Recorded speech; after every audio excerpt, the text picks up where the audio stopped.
Hi guys, my name is Jacqueline Lopez Crisp, and the policy that I looked at is called Coppa. So, Coppa stands for the Children's Online Privacy Protection Act, and it was passed by the U.S. Congress in 1998, but it did not take effect until April 2000.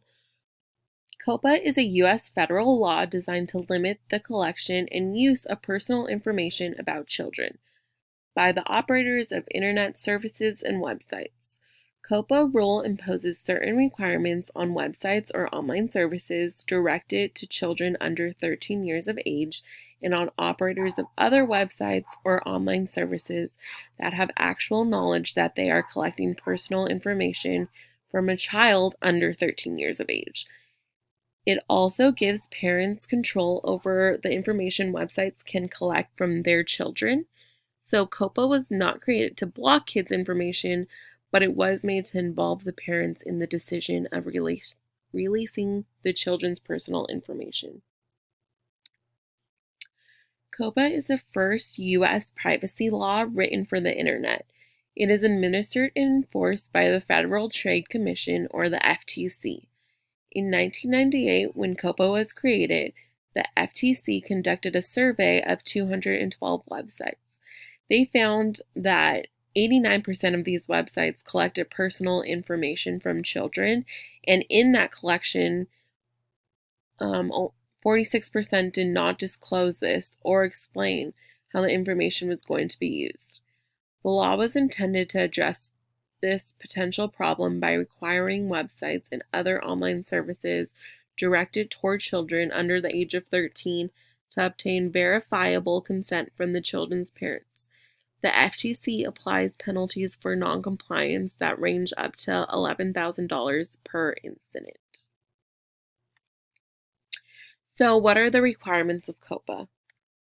Coppa applies to a variety of websites and services with content that may appeal to children, but the law also affects general sites that collect information from children, whether the site intended to do so or not. Coppa requires the operators of these websites to include a clearly written privacy notice on their homepage and anywhere on their site where user data is collected. The privacy policy must reveal who is collecting and maintaining the children's information and provide information about how to contact them.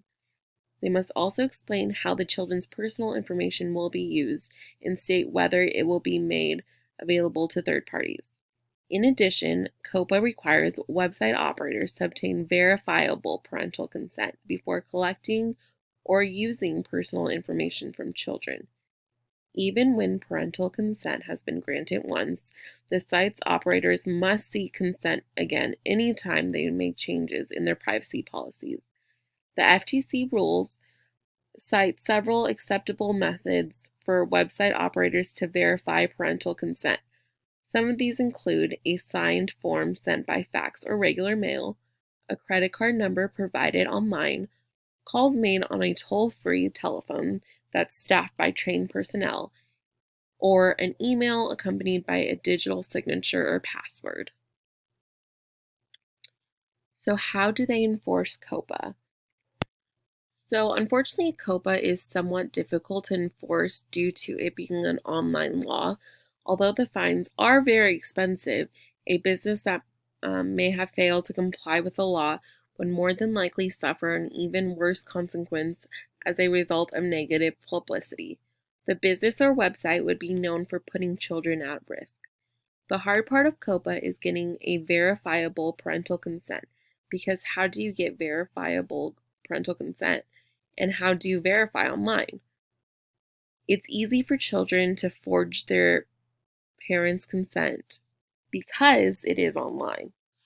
Also, the law only applies to businesses in the United States, but the internet can reach businesses on a global scale. So it does make it difficult to enforce Coppa on all websites. Thank you so much for watching my presentation on Coppa.